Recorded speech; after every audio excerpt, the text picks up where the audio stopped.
성경을 열겠습니다. 자, 마태복음 우리가 공부할 때 어제 1장 17절 그런즉 모든 대수가 아브라함부터 다윗까지 14대요. 다윗부터 바벨론으로 사로잡혀갈 때까지 14대요. 바벨론으로 사로잡혀간 후부터 그리스도까지 14대더라라고 했는데 사실은 이 숫자를 세어보니까 14대, 14대, 14대가 아니었어요. 이게 안 맞는 거라니까. 그런데 의도적으로 마태는 14대라고 이걸 다 통일을 시킨 거는 아브라함부터 다윗까지 이야기도 같은 이야기고 다윗부터 바벨론으로 사로잡혀갈 때까지도 같은 이야기고 바벨론으로 사로잡혀간 후부터 그리스도까지의 그 모든 스토리가 다 같은 내 이야기였더라. 그래서 나라는 인간이 이 족보에 참여할 수 있게 되는구나. 생명책에 기록된다라는 말이 있잖아요.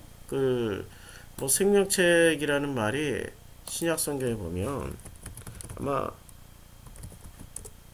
그 요한계시록쯤에 나올 걸로 알고 있는데 7개가 발견되는데 이거 바울이 한번 썼네. 또 참으로 나의 멍에를 같이 한 4개 구하노니 복음에 함께 힘쓰던 저 여인들을 돕고 또한 글레멘드와 그의 나의 동역자들을 도우라. 그 이름들이 생명책에 있느니라. 그 이름들이 생명책에 있다라고 표현했고 계시록 3장 5절은 그 이기는 자는 이와 같이 흰 옷을 입을 것이요 내가 그 이름을 생명책에서 결코 지우지 아니하고 그 이름을 내 아버지 앞과 그의 천사들 앞에서 시인하리라. 이렇게 이야기했단 말이에요. 그리고 계시록에서 죽임을 당한 어린 양의 생명책에 어린 양의 생명책에 라고 기록이 되어 있고 그래서 그 창세 이후로 그들이 그 이름이 생명책에 기록되지 못한 자들이 누구든지 생명책에 기록되지 못한 자는 불못에 던져지리라. 무엇이든지 속된 것이나 가정한 일 또는 거짓말한 자는 결코 그리로 들어가지 못하되 오직 어린 양의 생명책에 기록된 자들. 어린 양의 생명책. 그러니까 요한계시록에서는 어린 양의 생명책 또 어린 양의 생명책에 기록되어야만이 그날에 들어갈 수 있다라고 이야기를 하고 있는데 자, 요 족보 안에 들어간 사람들이 바로 어린 양 예수의 생명책에 기록된 사람들 아닌가요? 마태복음 1장 1절부터 17절. 그런데 여기는 14대로 맞추려고 14대 맞추려고 많은 이름들이 생략된 거예요. 많은 이름들이 실제로. 그래서 예수의 족보를 맞추기 위해서 생략을 했지만은 이 족보에 들어갈 수 있는 사람들은 사실은 그걸 기록을 하다 보면 굉장히 많은 사람이 족보에 들어갈 수 있겠죠. 근데 이 족보는 우리가 처음 시작할 때 이름이 들어갈 수도 있고 빠질 수도 있다라는 얘기예요. 어떻게 할 수 있습니까? 족보를 비교해 보니까 족보에 들어가기도 하고 빠지기도 했던 족보들이 있었잖아요. 이 족보는 굉장히 유연하고 탄력이 있어요. 창세기 10장에 보면 셈족의 족보를 보자고요. 셈의 족보는 정통 족보고 구원받을 족보란 말이에요. 셈의 아들은 엘람과 아스루와 아르박사과 룻과 아람이여 라고 나왔고 아르박사에서는 셀레라고 셀레라 에벨을 낳았어요. 에벨부터 잘 보세요. 에벨은 두 아들을 낳았어요. 두 아들. 하나 이름은 벨렉, 이 형이에요. 그리고 벨렉의 아우의 이름은 욕단이에요.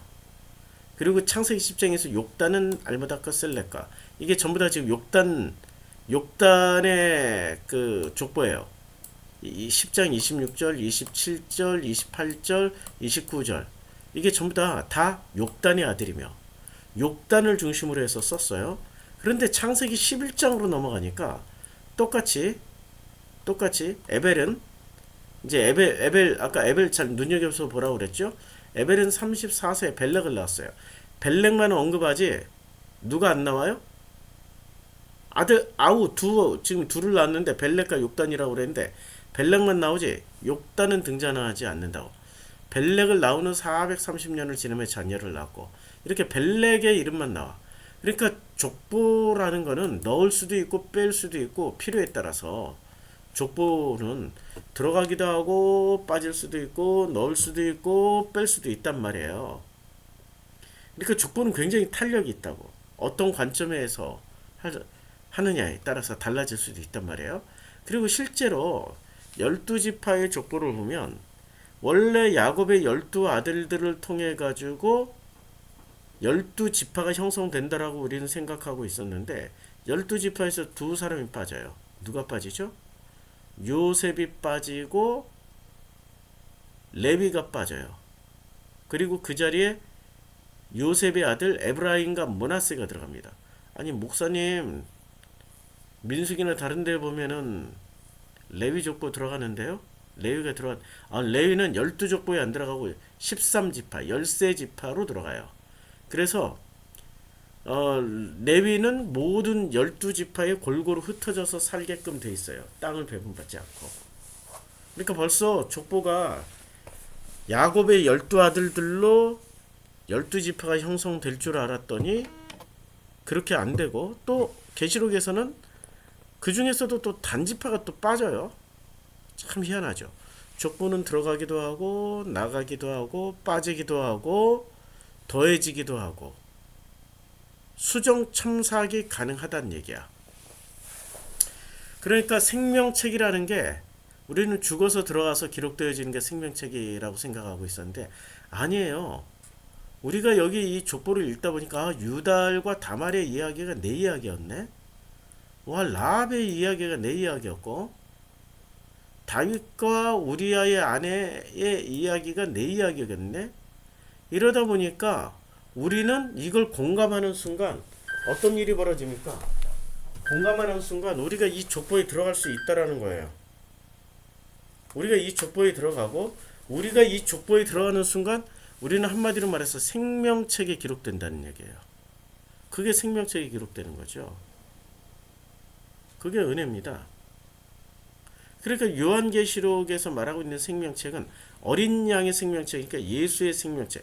이 예수의 족보에 들어가면 그게 생명책이 기록되는 거야. 어떻게 들어가요? 아, 여기에 있는 사람이 나네.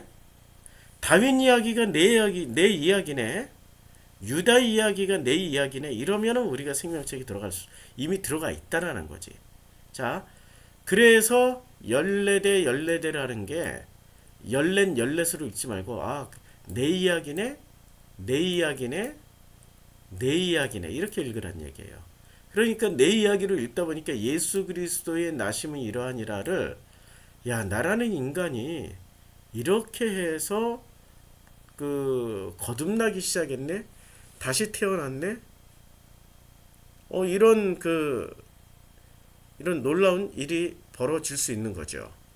자, 그래서 나라는 인간은 어떻게 거듭날 수 있어요? 성령으로 잉태되어야 거듭나는 거죠. 성령으로. 그러면 성령을 받아야 되는데 성령을 받았다는 증거는 뭐죠? 올레리 하는 방언이라고 늘 사람들이 이야기하잖아요. 근거는 사도행전 2장의 근거에서 하잖아요. 그런데 사도행전 2장에서 성령 받은 사람들의 특징이 뭡니까? 소통하는 거야. 서로 다른 외국어를 쓰고 있는 사람들인데도 불구하고 하나님의 어떤 뜻을 전하는데 서로 소통이 되더라는 거지. 여기서 외국어를 할 줄 안다가 거기에 초점이 맞춰져 있으면 그거는 능력이고 본질은 보여지는 현상 형태의 어떤 능력이고 본질은 소통을 하게 된다는 얘기예요. 소통이 가능하다. 성령을 받은 사람들은 소통이 된다는 얘기예요. 자, 소통을 해요. 근데 이 소통의 핵심이 뭡니까? 한 마음과 한 뜻이 된다는 거죠. 사도행전 2장의 교회, 사도행전 4장의 교회가 같은 마음이 되었고 한 마음과 한 뜻이 되어서 그게 소통이 되는 거예요. 그게 성령을 받은 사람들이에요. 성령을 받은 사람들은 예수의 나심과 같이 거듭 태어난다라는 겁니다. 하나님의 아들로 예수와 동일한 과정을 통해서 거듭나는 거예요. 그게 생명책에 기록된다라는 말씀입니다. 구원에 대해서 헷갈렸어요? 어려웠어요? 구원이 이렇게 쉬운 거예요. 우리가 마태복음 족보를 쭉 공부해 오면서 제가 유다 이야기, 다말 이야기, 그 다음에 우리가 거기서 그 아브라함, 이삭, 야곱의 이야기, 다윗의 이야기를 통해 가지고 우리 서로 공감했잖아요. 이건 내 이야기인데, 내 이야기인데. 그러면은 그분은 그분은 성령으로 잉태돼서 다시 태어나신 하나님의 아들 예수와 같이 생명책에 기록된 사람이 되는 거죠. 기록되어진 사람. 할렐루야입니다. 구원 걱정하지 마세요. 구원은 예수 믿어 구원받는다. 또 하나의 방법이지만 더 확실한 방법은 생명책에 기록되어진 걸 자기가 체험하는 거잖아요. 그 체험이 공감입니다. 대단한 거죠. 축복하고 축복합니다. 기도하겠습니다. 하나님, 생명책에 기록 허락해 주신 우리 아버지 은혜 감사드립니다. 마태복음의 족보에 나왔던 그리고 예수의 족보에 나왔던 사람들을 하나씩 읽다 보니까 나누다 보니까 내 이야기였는데 나의 스토리였는데 나와 같은 사람이었는데 공감하다 보니 어느 순간 우리가 그 족보에 참여하는 자가 되었고 생명책에 기록되어진 자들이 되었네요. 그걸 이긴 자라고 했습니다. 이긴 자가 되게 해주심을 감사드립니다. 예수님의 이름으로 기도드렸습니다. 아멘.